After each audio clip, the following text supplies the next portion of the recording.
Now the three main layers are ready, I can start on the assembly and the features. This clip shows the sliding bolts, with a small slot for the bolt shaft and the wider bolt for the head. There will be a cap over this to stop the bolts popping out, and the snug fit of the head in the slot will allow the butterfly nut to be done up underneath without the bolt spinning round. There are 2 bolts at each end of the caddy, which will allow the sliders to be placed underneath, little battens that allow the caddy to be fixed snugly onto the bath. For attaching the layers together, I don't just want to rely on glue, so I'm adding dowel reinforcements. These have to be done slightly differently for the outer jigsaw pieces as for the middle one, as the middle jigsaw piece is going to be a book holder, so that will be on hinges, allowing it to be lifted up. So for the middle piece, the dowels will go into the bottom and middle layers of the caddy, but for the outer piece the dowels will go through all 3 layers. Well, they'll go into all 3 layers, but they won't go through fully, as I don't want them to be visible from the outside. So the holes will be drilled in 2 stages. First through the middle and part way through the top layer, and then back through the hole in the middle layer and part way through the bottom layer. Here I'm doing the first stage. I've got the caddy upside down so I can drill through the middle layer and into each jigsaw piece. I want the dowels in all 4 corners of each jigsaw piece, so I'm marking the positions out here, and then I mark that round onto the sides and then round onto where the faces touch. The dowels don't have to be completely centred, as they will be invisible. They just need to be matched up from one piece to another, and I need to drill nice and straight so the dowel will slide in. Although there is a little bit of movement, the hole's very slightly larger than the dowel, but that will be filled with the glue.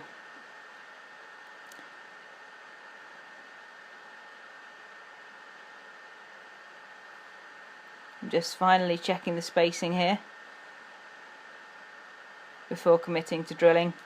I've put a bit of masking tape around the drill bit at the depth that I need, so that I don't go too far. And I'm just going to clamp it down so that I don't have to hold the piece while I'm drilling, and I can concentrate on getting the drill nice and straight.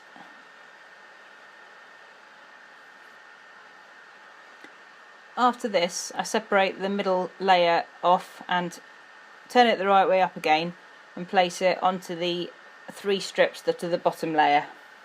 Line them all up, and then I can drill similar holes part way into the bottom layer. I do this for the outer pieces as here, and also for the middle piece. There'll be a couple of extra holes as well, which will connect the middle strip of the bottom layer, so that that one has its own reinforcement. Otherwise it's not attached anywhere. See the dowel fitting into the hole here.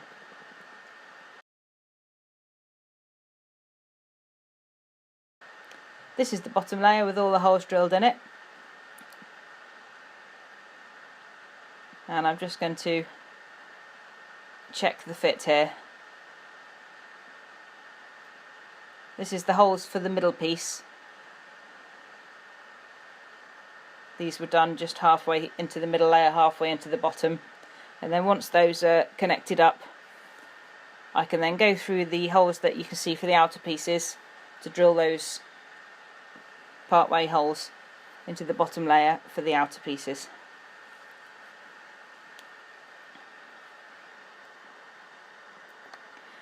Then it's time to glue it all up. So I take it all apart and I spread a thin layer of PU glue all the way along the faces where the middle layer will connect with the bottom, and on all the dowel pieces as well. Pop those in all the holes.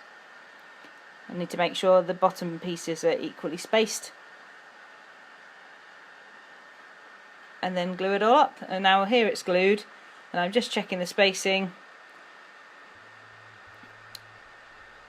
and then I can clamp it all together.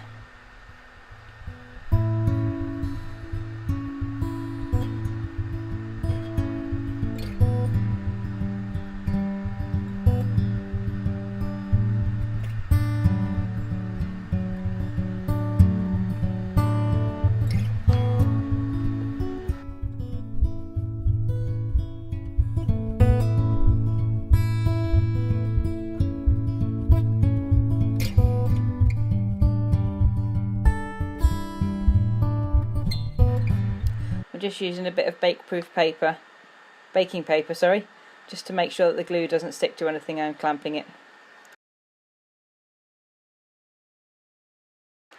There was a bit of overspill as before, so this just gets chiselled off along all sides and anywhere it's going to be visible on the middle layer. And then I'll sand it smooth. Just lifting it up so I can get the sandpaper on.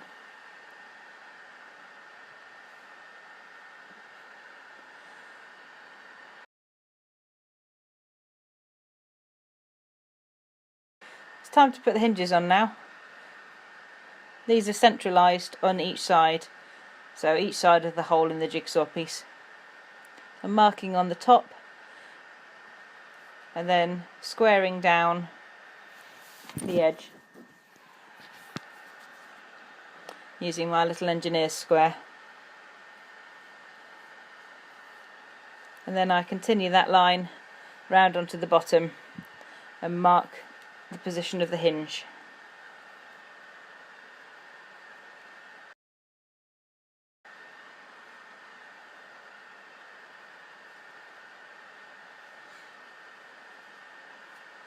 Same markings on the bottom piece. Put the hinge on with the edge folded down and just mark around the outside of it.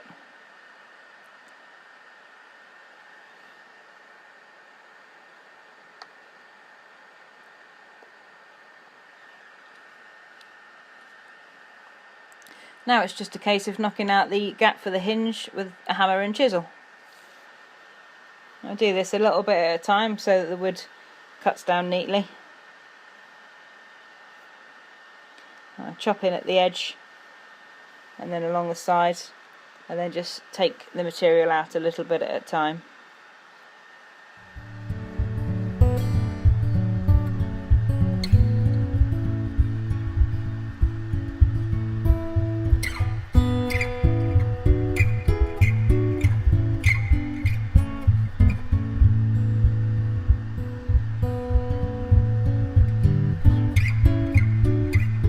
Here I'm putting a little dab of varnish where the hinge will go. I want the wood to be protected all over, as the caddy may well be splashed quite regularly.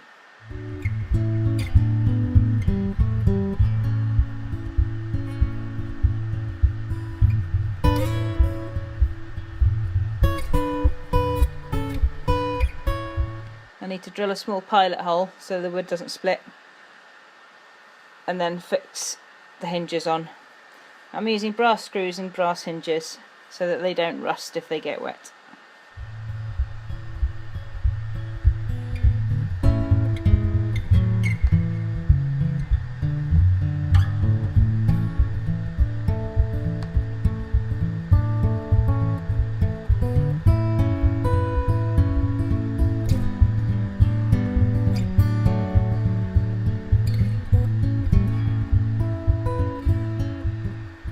And now screwing the hinges in.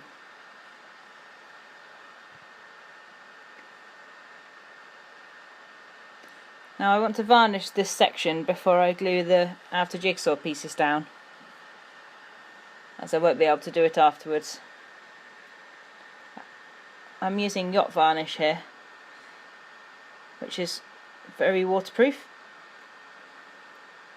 It also gives a nice shiny finish, which I think looks good.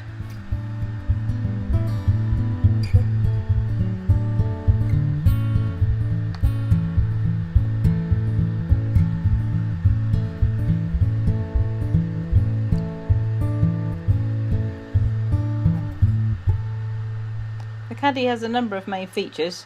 The first one I want to add is a slot to sit a mobile phone into. I thought a lot about a way to do this, as I don't have a guide bush for my router and I don't have a top bearing cutter, but I worked out another solution. I put the router in the router table and made a hole first with the flush cutter, which you can see in the piece. I have a threaded bar that you can put the drill into, as seen here, to move the cutter up and down. I wanted the piece well attached while I did this, so for the first hole I clamped the piece onto the table and used the drill to pull the cutter up to make the hole. Then I switched to a bearing cutter, which is the one you can see here, and pulled that up through the hole until it was just clear of the wood and the cutter is flush with the top of the wood. I attached this batten to the wood to guide the cutter in a straight line. It was hard to work out which side to screw the batten on because the router wants to go one way. I put it on the side where the same side as the fence would go, which is away from me, as you can see here. I think actually it should have gone on the other side so that the cutter was pulling into it rather than away from it. And also with the screws being in the piece, as soon as I started cutting, as you'll see, the piece actually disintegrated on me, which was quite disappointing given all the time I'd spent creating it and cutting it out from the template. So I had to make a new piece from my template. It's about to go. There it goes. So I took a new piece from the template, which took me about 1 hour and 3/4 to cut it out, route it and sand it. But on the second time I cut the foam slot from the large bit of timber before I cut the jigsaw shape out, so it gave it a bit more structure, and that worked well. When I finished, it was actually better than the old one. The next feature is the book holder. First it needs a lip for the book to sit on. This means cutting a groove in the main piece and a tongue in the lip of the piece to make a tongue and groove joint. I carefully set the depth and height of the cutter so that the grooves would line up.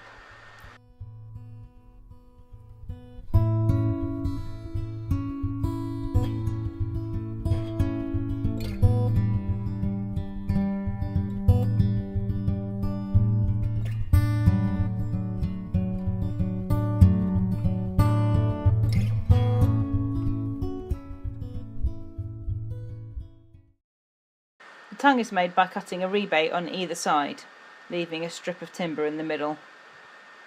My router table is pretty good, but there are a couple of different levels in the tabletop, so the piece needs a bit of encouragement to slide across, so you can see me tap it with the push stick here.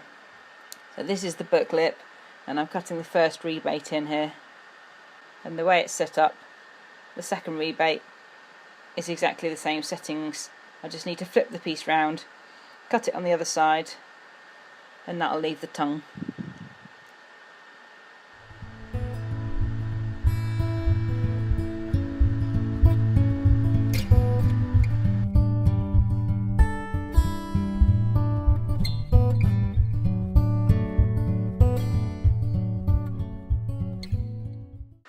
You can see the groove in the piece, and then there's the tongue on the lip, and I'm just doing a test fit to check that they fit together, which they do very well.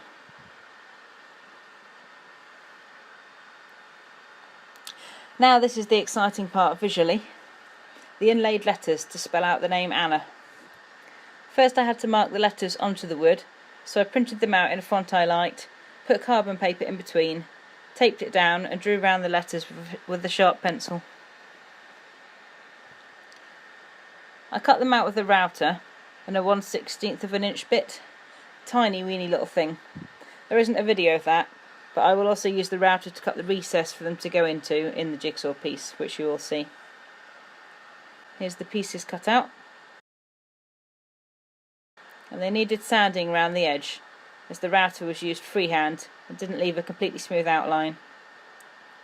I glued some sandpaper onto a small block and rested the piece on a different bit of timber to keep the edge square, so I don't want to put a sloped edge on the piece or it won't fit neatly into the recess. I think the wood I use for the letters is sapele. It's a mahogany colour without a strong grain, and it will give a nice contrast to the white pine. I then transferred the outline of the letters onto the wood. I sat them all on the same line and equally spaced them as they are similarly sized letters.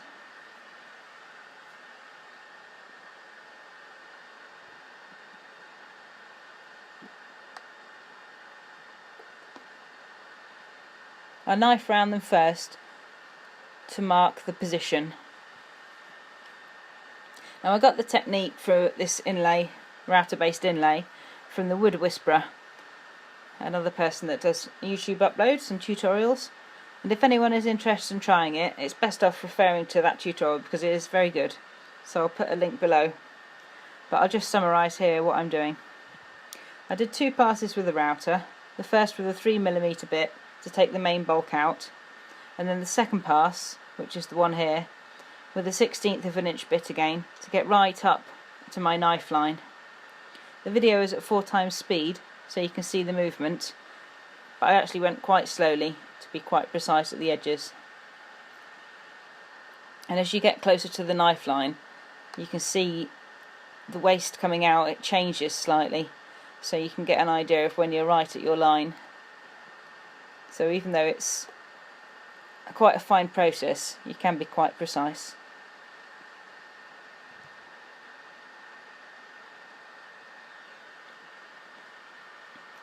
And just see the letter A on the left there, that's completed. The ends are underneath the router base. I'm using a little bit of rubber to underneath the piece to stop it sliding around as I move the router. And I've got my eye protection on, of course.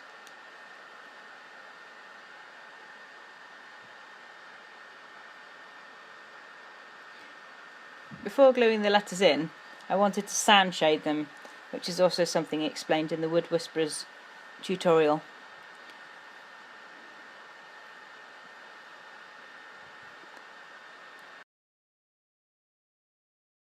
This is the sand shading. This involved heating up some sand on the hob and basically just dipping the wood pieces into it. Apparently it's just meant to take a couple of minutes for them to shade on the edges, but for me I worked out it was more like 23 from my video clips before they started to darken, and I was about to give up. You can actually see me looking at the video in the background to check I'm doing it right. I think my sand was quite damp and just needed some time to dry out. In the video, the shading, when it does appear, looks very dark, but that's just the lighting for the video. It's actually exactly the colour contrast I was hoping for, so I was pretty pleased with that.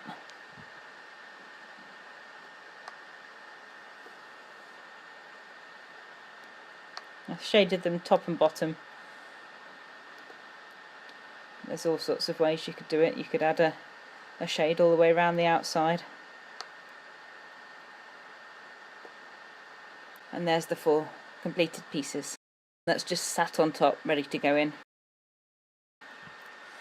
Gluing them in now, I used ordinary PVA glue to glue them in, as I didn't want the glue to expand like PU does.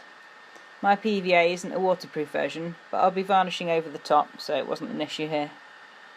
I had bought a cabinet scraper because you're meant to cut the recess for the letters slightly shallower than the actual depth of the letters so that they stick up slightly proud. Then you can scrape them flat before sanding. But I made a mistake when I set the router up, and I made my groove deeper rather than shallower. But it wasn't a problem, as with the glue they actually ended up totally flush. I got away with it, so I could just sand the whole piece without doing the scraping. So here I'm just using a clamp and a small block with brown tape on to press each letter in.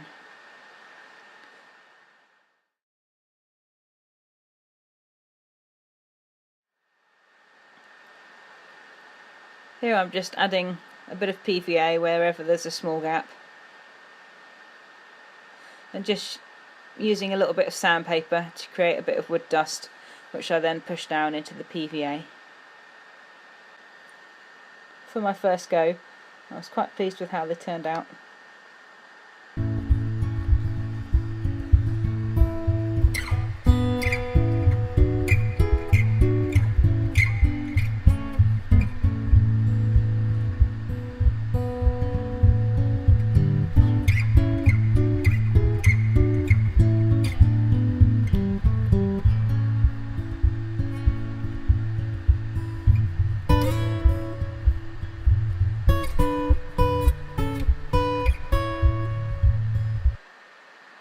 Once the glue had set, it was time to varnish the pieces before adding the final fittings. You can see here how the grain of the inlay comes out beautifully as the varnish goes on. There are brush marks visible in the varnish here, but it's quite thick and it spreads out as it dries. So those marks vanished out as it dried, and then there was a second coat anyway. All the pieces were varnished and given 16 hours to dry before the second coat.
The strips here sit in the gap underneath the book holder and can be used to prop it up higher, as the support can't be very long due to the holes in the jigsaw piece, so it can't be hinged at the top. It has to be hinged from the centre of the piece.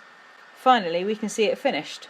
The perspex strip holds the book open whilst allowing you to be able to read the text through it, as it's transparent.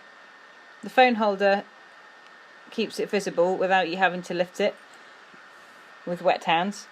And of course, most importantly, there's space to put a pint glass so you can have a little drink whilst you relax in the bath.